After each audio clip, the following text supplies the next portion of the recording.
All right. Well, thanks for joining us. So we usually start off these calls by inviting anyone to share a recent success or something to celebrate. So I don't know if anyone has anything. It doesn't have to be phonology related, but it could be something good that's happened that you want to share. Well, I got both of the vaccinations. All right, congratulations. Thank you. Do you feel like a different person now? I do. That's awesome. Well, it's been 3 weeks since I had my last vaccine, so I do feel a lot better. So I just wish others would too. That's all I can say. The governor has opened it up to everybody over 16 now. Wow, Great. that's Oh. awesome. Erin, I meant to send you the picture of the purple martins in the gourds that we worked on. So it's pretty exciting to have them come to that place that we've been working so hard on. Yeah, you should tell the story of all the stuff you had to do to get that to be reality. That was an amazing feat. We had at Grand Bay Near, we had a purple martin pole with gourds, and one of the hurricane winds, Hurricane Zeta pushed it over, so it was destroyed. But we wanted to make sure we could have the gourds up for this spring. So it was just a matter of finding the gourds, but we got the gourds. The holes were in the wrong place. So it was just a matter of one step next. But finally, after painting them, we had to use, we used wine bottles to position the gourds on so we could paint it. And it just looked, I wish we had some to drink then, but we couldn't. So they're up, and we've had scouts, and now we have martins in the gourds. So it's pretty exciting. They make their nest in there? They do. Purple martins, I think there are some places only in Florida that they actually can have a native nest, so to speak. Most of them are in purple martin houses or in gourds. Oh, okay. That's And they're migratory. They come from Central America. So I want to make sure we had them up in time. Yeah. That's awesome that you made it happen. Yes. This is the only bird we're really, trying to do a really good connection with phenology at the park locations. Cool. And Marisol Ortiz has joined us as well. She's our community outreach assistant for the NPN. She started with us back in January, and she's actually going to be doing the call tomorrow for the Friday morning folks. So do you want to share anything, Marisol? You're welcome to, or not, whatever you feel like.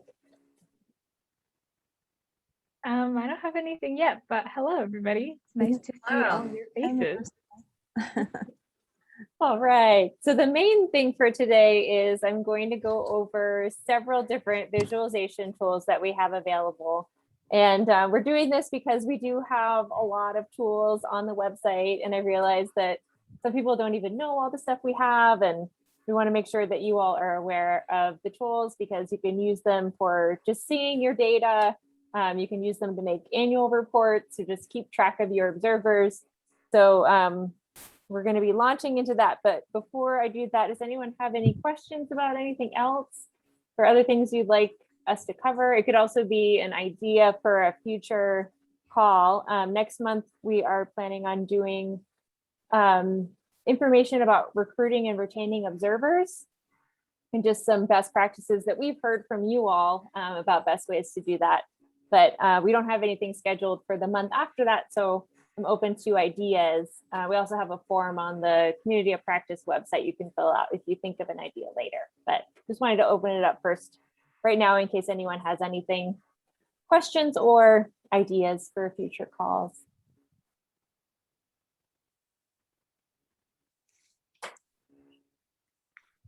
No?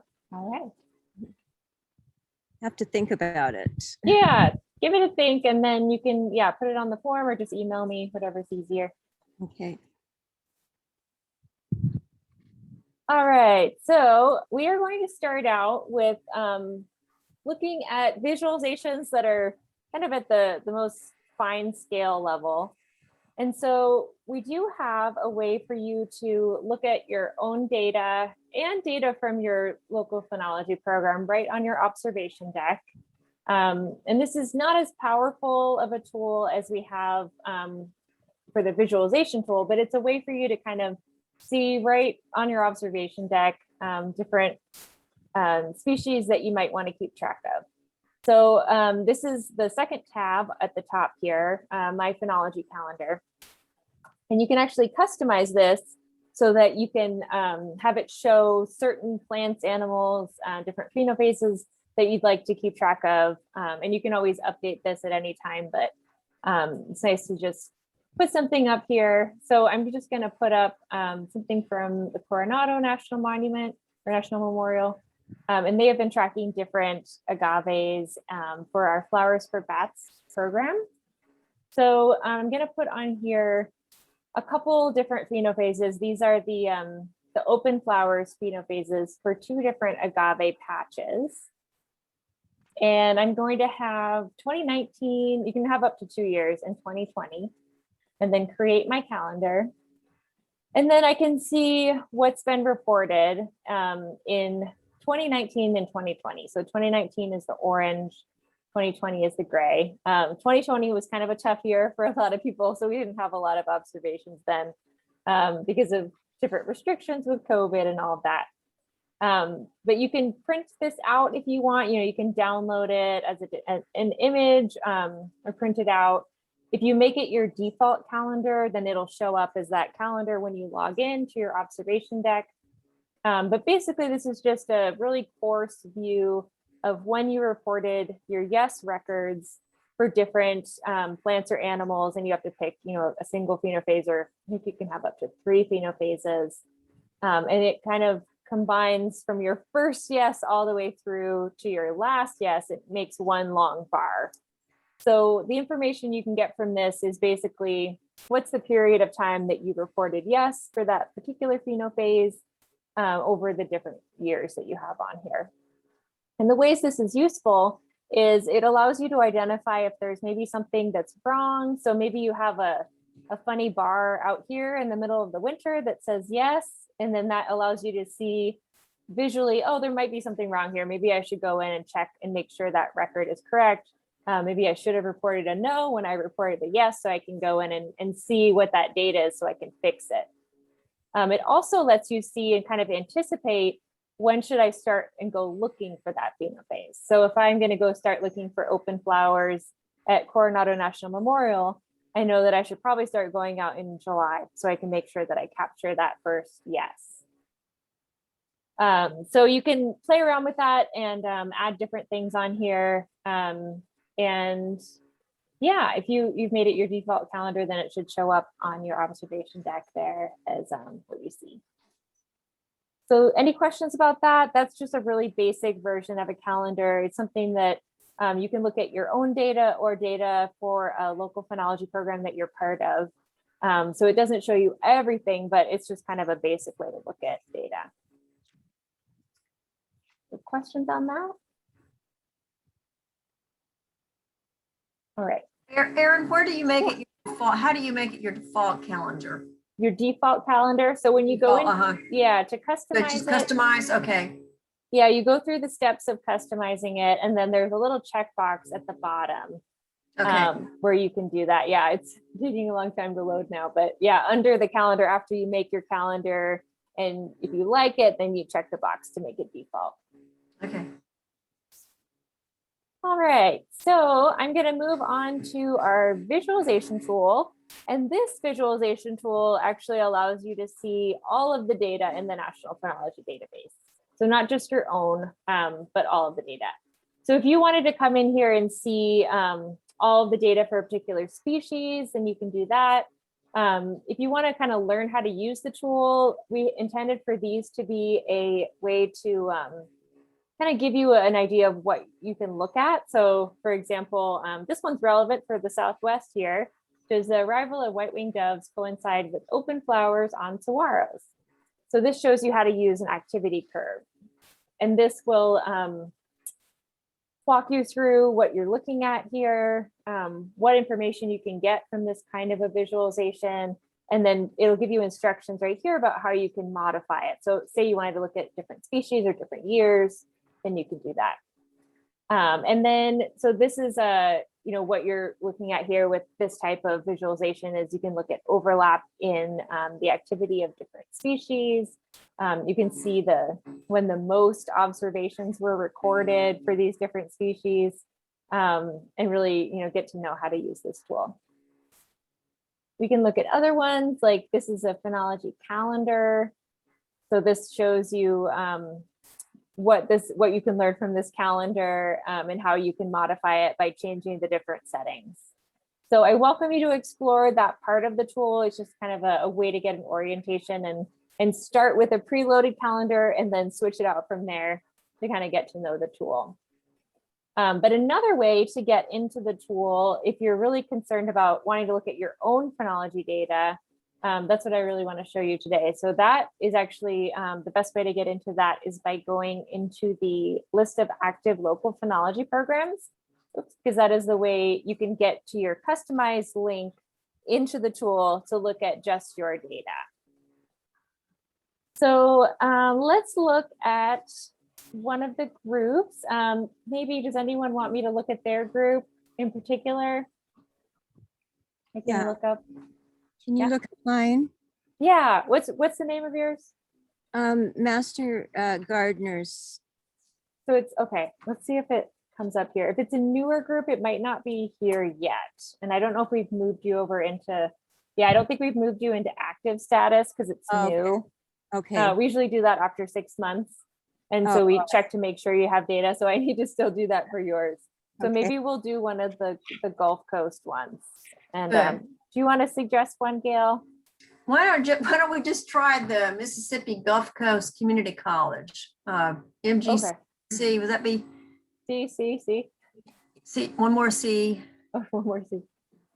And I found it. Okay. okay. Cool. So if you find your group in the list, and yours will be there eventually, Marlene, I'll get it uploaded for you. Okay. What you have on here is a link right here to visualize your data. So this is your custom URL to get into the Viz tool where it's preloaded with your data. And so when you first open it up, this is what you see, which is nothing, right? So you have to first decide what visualization do I want to pick. So we have, all these options. If you want to get to know what those all look like, again, I recommend going through these tutorials here. We have one tutorial for each of those types, so you can really get to know what they are. So first, you're going to have to pick one. So I like the activity curve or the calendar when I'm first starting to look at what's in here. The calendar is kind of similar to what we just looked at on the observation deck. The activity curve is nice because it gives you even more information about kind of the magnitude of the observations. So once you pick a visualization, you'll see here where it says the group name. And that means that the filter has been set and you're looking at just the data for your group. So we go to next. We don't need a boundary because we're already looking at the data for this group. So now we get into deciding what are the years and the species and the Phenophases we want to look at. So what do you think, Gail? Should we look at maybe 2019 would be better, or do you want to try? Maybe, right. Let's try red maple. Okay. Red maple. And these actually, when you go to the species here to pick one, they're actually going to be listed in the order of what you have the most data for at the top. So that just gives you a sense of you have the most data for red maple down to wax myrtle is the least amount. So red maple, which Phenophases do you want to look at? Why don't we do young leaves? Okay, young leaves. We can change the color. And then this one is it's the metric to see how much or which metric we want to look at. And for a group where you're observing fairly consistently, where you know that you have people going out every week, it's fine to look at the total yes records.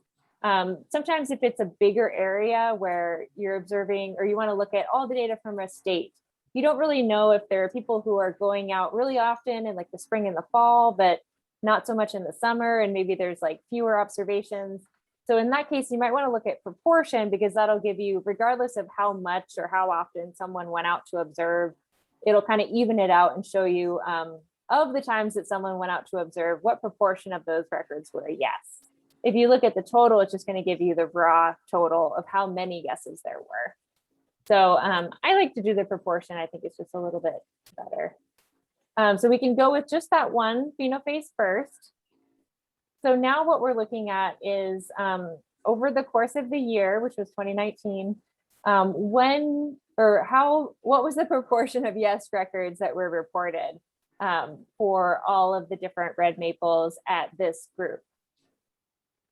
So we can see that it was starting out in, let's see, we can also let's change this to be a little finer scale. So right now we're looking at it on a monthly scale. So this is telling us for each month, what was the proportion of yes records. You can actually go all the way down to weekly, and that'll show you for each week, or you can go kind of intermediate at bi-weekly. So this shows us that starting out at the end of January, we had people started to report a yes. And then if you look at the legend up there, you can see that the N was 2. So that means that's the number of trees were 2. Going up to where it was the highest, where it was actually all of the records that were reported were yes records. So it's a 1 for the proportion. That was all happening at the end of February, early March. So young leaves reached their peak for red maple at this group sites at the end of February, early March. We could compare it to a different year if we want. So we could add another curve. We could go back to, were they observing in 2018, or should we try? Yes. Okay. So if we could put red maple on here again. We could put young leaves again. Put the proportion. Well, that's interesting. I wonder why that is. So there were people reporting young leaves. Maybe that was another like younger leaves coming out in the fall. I'm not sure why that was. I don't know. So maybe that's unexpected. Sometimes they, this was, the interns for doing this at the community college. So I don't. Well, that's another reason why looking at the data is so great, because you can see things that maybe are not quite right and then follow up and see. So let's try maybe 2020, we can see if it's there. Yeah, let's just see. Let's try to put this on. We have to make it a different color. Let's see, blue. I don't think we're seeing anything on here. Yeah, so we do have some data for the end of 2020. But you can see it's right along the axis there. That means they were all no's. So we do have some no records here. Okay, interesting. Yeah, so it's definitely a good tool for looking at data quality and making sure that things look right for your group. And then once you have more data and more years, it's a way to compare between years to see maybe the variation and when red maples were leafing out from one year to the next. And it also gives you an idea of what to look for and when. So maybe there's a wildflower that you're interested in, and you can look at this to see when you might expect to see that, and you can pass that along to visitors or other people. You can also look at this for animals to know maybe when to start seeing a particular butterfly or a bird or something that you're interested in. So let's try another visualization. We can look at the calendar, and maybe we can look at different species this time. So let's put 2019 on here. We can actually put up to 3 years. So let's do 2 for now. And then this will show us for both of those years, the information about the species we picked. So maybe let's look at Chinese tallow. And should we look at flowering? Let's see. Okay, so what the calendar shows us is basically the presence, absence, the yes or no that was reported for each phenophase in each year. So in 2019, we had people saying yes for Chinese tallow flowers in the middle of February. And then there's another yes report in the middle of May. In 2018, we had people reporting yes in late May and early June. So this is another way. It's not as rich in information. It gives you, whether or not the thing was happening, but it doesn't tell you if like all of the plants that you were monitoring at this group sites, whether all of them were flowering. It just tells you whether there were flowers somewhere. So any questions about that?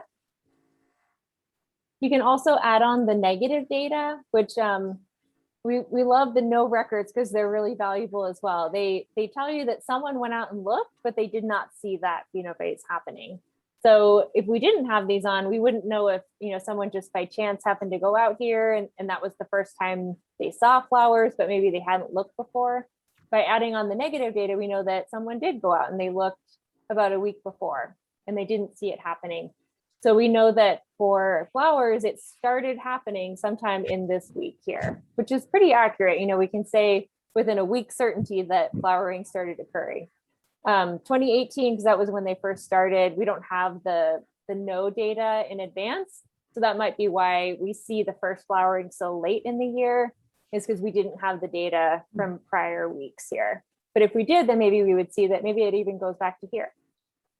So, and then of course, the more frequently you observe, the more certainty you have around these yes records. So for 2019, because there wasn't data in between this yes and then this no here, we don't know when flowering stopped within this period of time. So we know within 2 months, if we had an observation a week later, we would know that that was within a week's time. But that shows you kind of the value of more frequent observations. Generally, it's better if you can to do more frequent observations around the time when things are transitioning, if you can. So if you know that based on previous years of data, you started seeing flowering in a particular month, maybe you start going out more often, a little bit in advance of that. And then during the months like this, where it's, nothing's really happening, you could go less frequently. So any questions about this?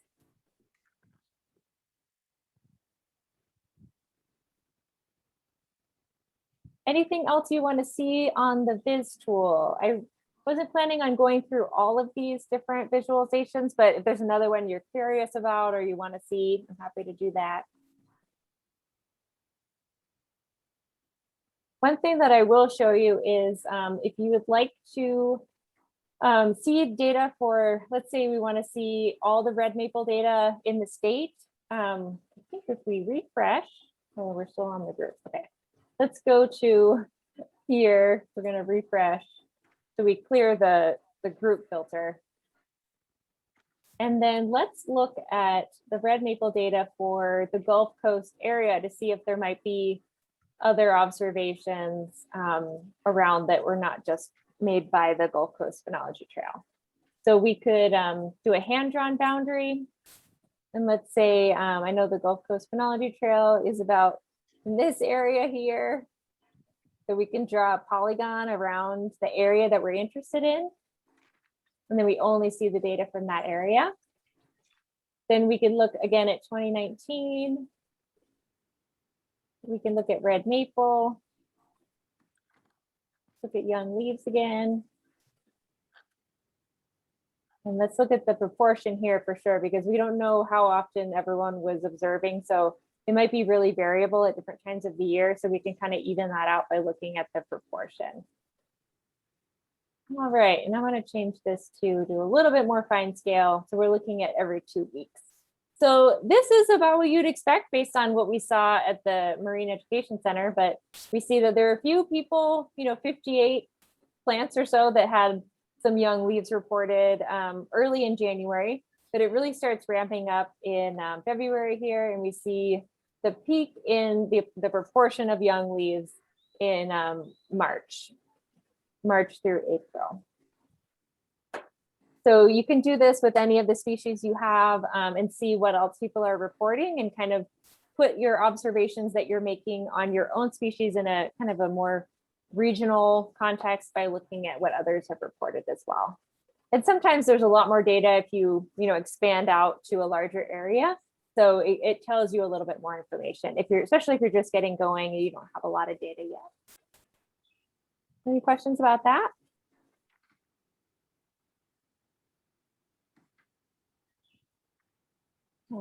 I have a question. If you wanted to compare information about red maples in the southern part, like the southern part of the Gulf Coast region, and then compare it to another area of the country or north, you just do hand-drawn boundaries for both areas that you're interested in? Yeah, so yeah, we have the ability to compare different years and then different species and different phenophases on the same graph, but not different locations.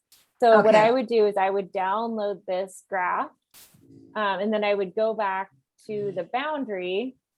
Oh, it's kind of laggy.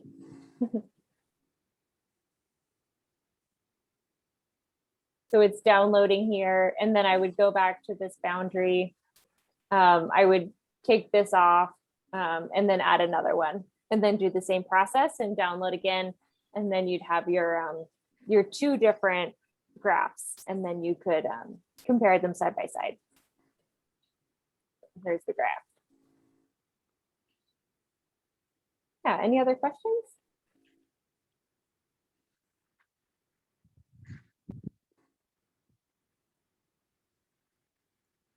All right. So another tool that I wanted to point out is the tool we have for you to look at the amount of data that you have for your local phenology program and information about your observer activity. So the way you find this is under our our phenology program resources page. And you scroll down the page to the data section here, to the Local Phenology Program Dashboard. And this is a tool that we've created. It's a manual tool that we have to manually update. So you can see that it was last updated March 10th, and it gets updated every couple weeks. But what you have here is a way to look at the amount of data that you've reported. So this is not so much your phenology data, looking at what's going on with the phenology of different species, but how much data do you have? And I think the main value of this tool is for creating annual reports, getting a sense of what you did over the previous year, and being able to kind of see if there's things to work on, or maybe people to acknowledge, or give a shout out to, or something that are part of your group. So this is, it's preset with just Audubon, California on here, but you can take that off and put on another group. We can see if, let's see, the Master Gardeners Phenology group. Let's see what's on there for you guys.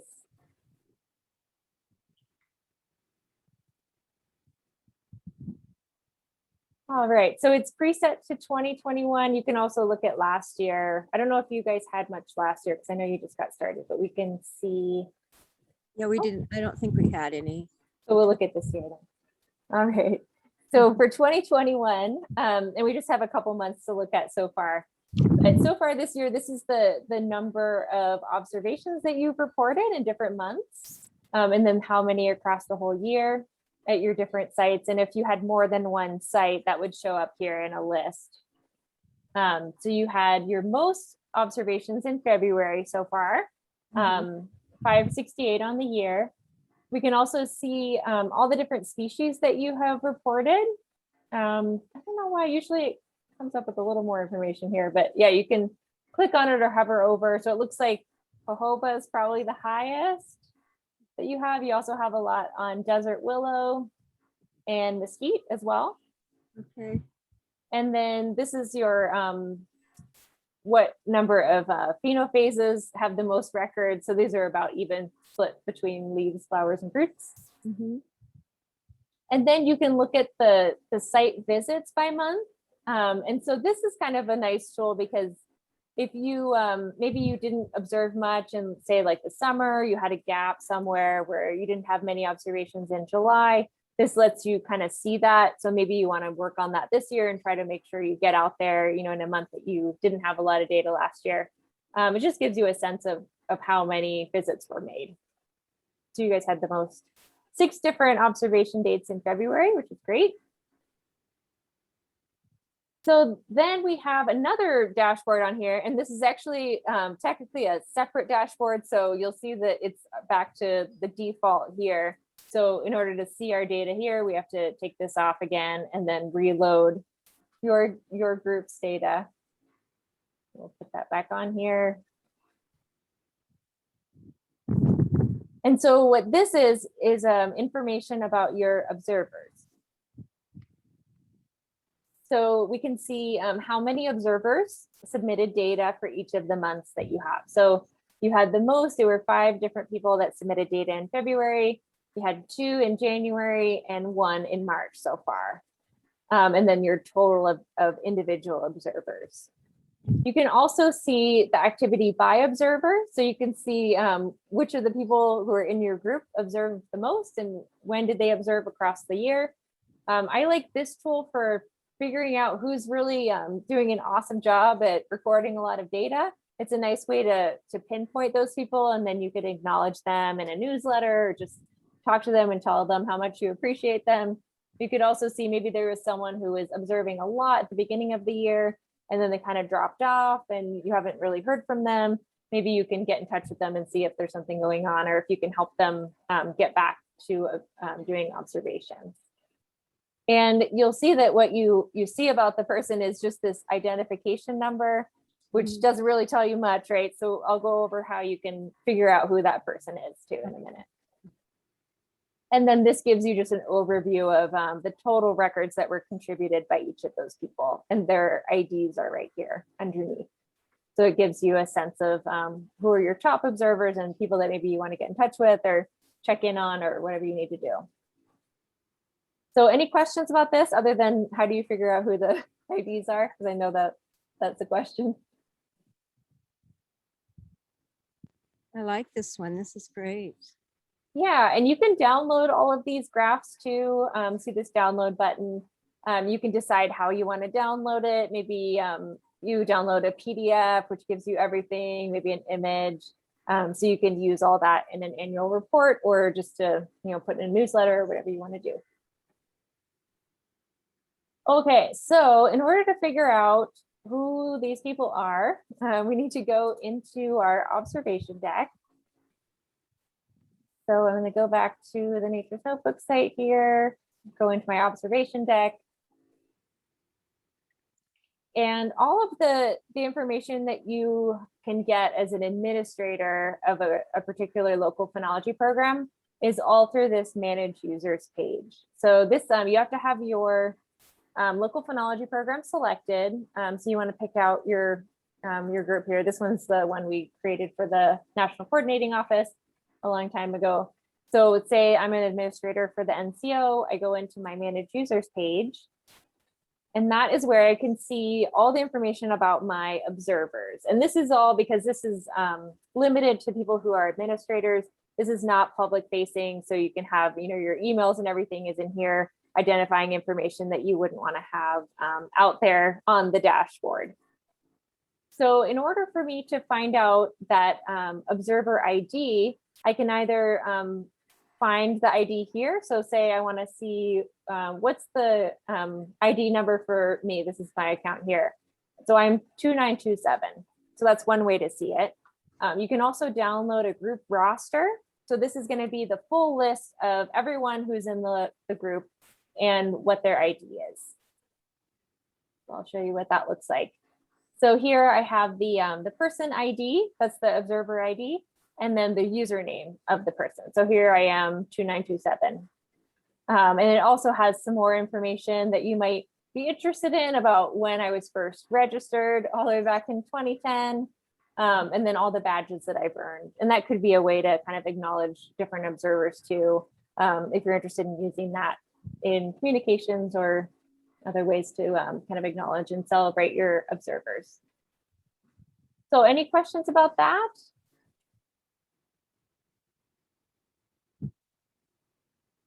So I'll just go through a couple other things on this Manage Users page. I think it's always good to know what you can do on here. So this is where you can remove people from a group if you need to. So you can click on their name, remove them from the group with this link. You can click on someone and make them an administrator. You can click on someone and make them a data entry technician and an administrator. Does anyone need a review on what data entry technician is? I'll just go over just in case for the recording if anyone's not sure. So administrator is the person who is able to create a site and add plants and animals to the sites.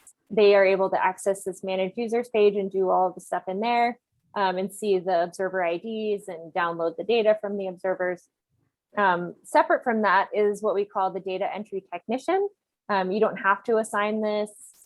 Group admin is something that does have to be assigned just so you can have someone to create your sites. But a data entry technician is able to enter data on behalf of another person in the group. So if you're selected as a data entry technician, you can go in and say you have a paper data sheet from your friend Bob, who's in the group, you can enter data on behalf of Bob. And so the data are not associated with your account because you're not the one that collected them. They're associated with the correct person who actually observed. And that person can also edit data for other people. So maybe this is your tech savvy person who likes to go into the Viz Tool and see where the errors might be in the data. That person can then go in and fix things that might be wrong with your data in the enter observation screen. So you're welcome to assign that to a person. There can be both roles for a particular person. So you could have someone who is an admin and a data entry technician, or just one of the two. So questions about that?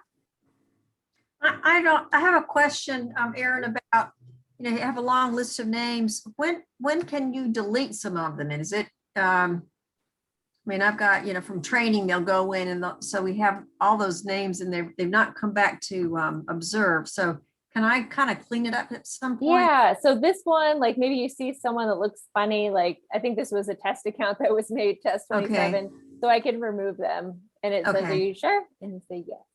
Okay. And then sometimes we have had issues with bots occasionally where you can see it's something that, I don't know if this is one, but they're usually like a funny looking username that has a ton of numbers in it. And so you can remove those people as well.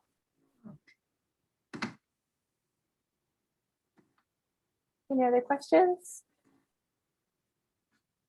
So this is also a place where you can download data that's collected by a particular user. So say you have an observer in your local phenology program and they said, I'm not sure about my data that I reported in the last couple of months. I think I might have done something wrong. Can you go in and look at it? So you only want the data for that one individual. You don't want to look at the whole data set. You can use this link here to download observations. So if the person, let's find one that has data. I don't know if I do actually. Where am I? I'm not in there anymore. If someone had data, if we could find someone that does. This is kind of a test account, so there might not be someone. But if someone had entered data, you'd be able to download their data and it would just be their data for this particular local phenology program. You can also follow some links here to get to the tools. So you can download all of the data for the group that are submitted by everyone in the group here. That's just an easy way to get everything all at once. Although you can also do that in our other tool that we have. If you want to filter the data, so say you want all your group data, but only for last year, you follow this link here to download filter data. And there's also that little question mark that tells you a little bit more information. And then this is the Phenology Observation Portal. So you first have to pick your data type, and there's an explanation of what each data type is here. And your partner group is already added on here for you. So, it shows it right here. So you already have the group here for NCO is already preloaded. And so if you wanted to say, well, I want all my group data, but I only want it for last year, you could go in here and change it to, say, I want January 1st to December 31st of last year. Set the date, and now I'm going to get all the data from last year for the NCO group. You can also put other fields. You're going to get your partner group name. Maybe I want my site name too. I want who observed, that ID. I'm going to set those, and then now I'm going to download. Any questions about that?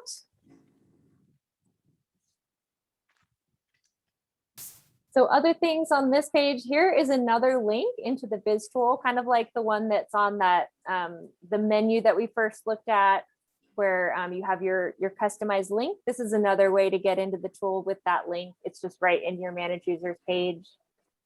We also made it available on that page with the accordions on it because we wanted it to be publicly available as well. So you don't have to be an administrator, but it's just a quick way to get in here. So again, you would set activity curve or whatever visualization, then you can see the group is already preloaded on here.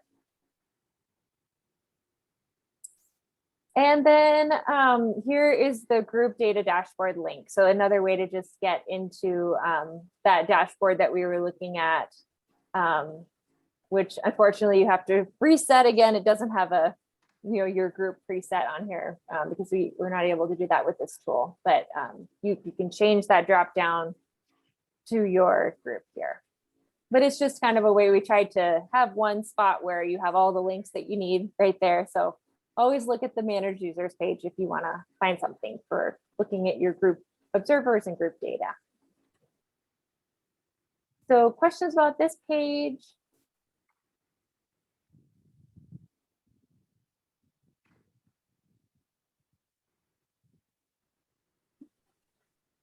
All right.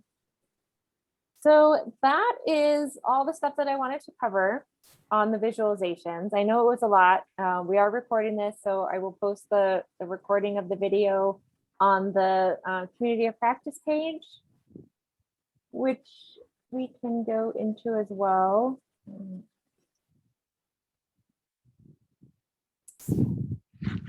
So I'm going to post the video link on here.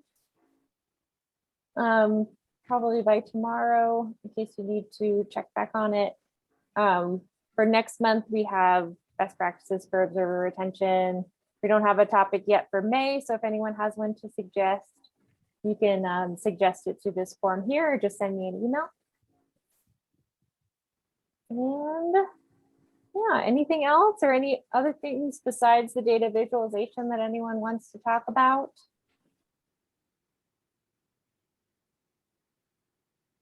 Yeah, I had a question. This actually came up last year, but I teach at a school, so I'm actually having students do observations. But last year, in March, when I would have been doing this observation, we did not have school. Mm-hmm. So we do have it this year, and we went out because we've got silver maple trees. Okay. And they're flowering, but they're really big trees. And so some of the flowers are actually coming out, they're actually in flower, and some of them are still budding, or they're coming out, but they're not fully open yet. Okay. But I don't know how to tell. I mean, it's a guess. I told the student, I said, well, based on what we can see here, we're going to call it like, 25 to 49% because we can't see everything. And that's kind of what we can see. So we'll just have to run with that. Yeah. What are your thoughts about that, Erin? I mean, how, binoculars really wouldn't help that much because these flowers are very tiny. Mm-hmm. I don't have a drone with a camera on it. Wouldn't that be cool? Yeah, I had a probation officer that does, and he took it up there a couple years ago, but that was in the fall, not in the spring. But anyway, any thoughts? Yeah, that's a great question. It is really tricky with those big trees to be able to really get a look at, what's going on the tree. So I would keep in mind that we're really trying to get an estimate of, especially for something like open flowers, when is the peak in open flowers? That's really the purpose of that intensity part of the phenophase. So Okay. even if you can't get the percentage exactly right, maybe you're not sure if it's that in between the 5 to 24% or is it 25 to 49. The important thing is being able to see when it gets to the peak So if you can say that this week it's like the most flowers on the tree, it's the highest percentage, and then you start to see it taper off, as long as you capture that in your data where you can see that that was the highest bin in the percentages, that's really like the observation that we want to get from, or the information that we want to get from that. Okay, So that I would makes just sense. do your best at estimating the bin, but it's fine if it's not quite exactly right, you know? All right. Yeah, and I think if you can, whatever you can see happening on the lower parts of the tree, that's good enough. Okay. Thanks. Yeah. Yeah, Just not sure. Sometimes still of some of the observations, I still have doubts, doubt myself about, what I should be putting down. So that helps. Thank you. yeah, and you can always leave that part blank too. I mean, we like having the intensity data, but all of it's optional. Even all the questions on the protocols are optional, so you can skip whatever you need to. You can use that question mark if you're not sure. All right. Thank you. Yeah. Any other questions?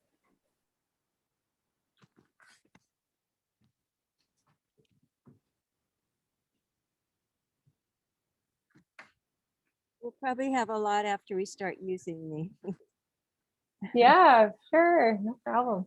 We'll keep having these calls. So, and there's also the forum. You can always ask questions there. That's a great place to ask for more like ideas about, how to tag plants or how to engage observers, or if you have something really specific that you want to ask of other local phenology leaders. We have hundreds of local phenology leaders now that are on the forum. So definitely use that resource. All right, well, if there's no other questions, we can end a little bit early. And Thank you, Erin. until next month. Yeah, thank you. Okay. Talk Thanks, to you Erin. later.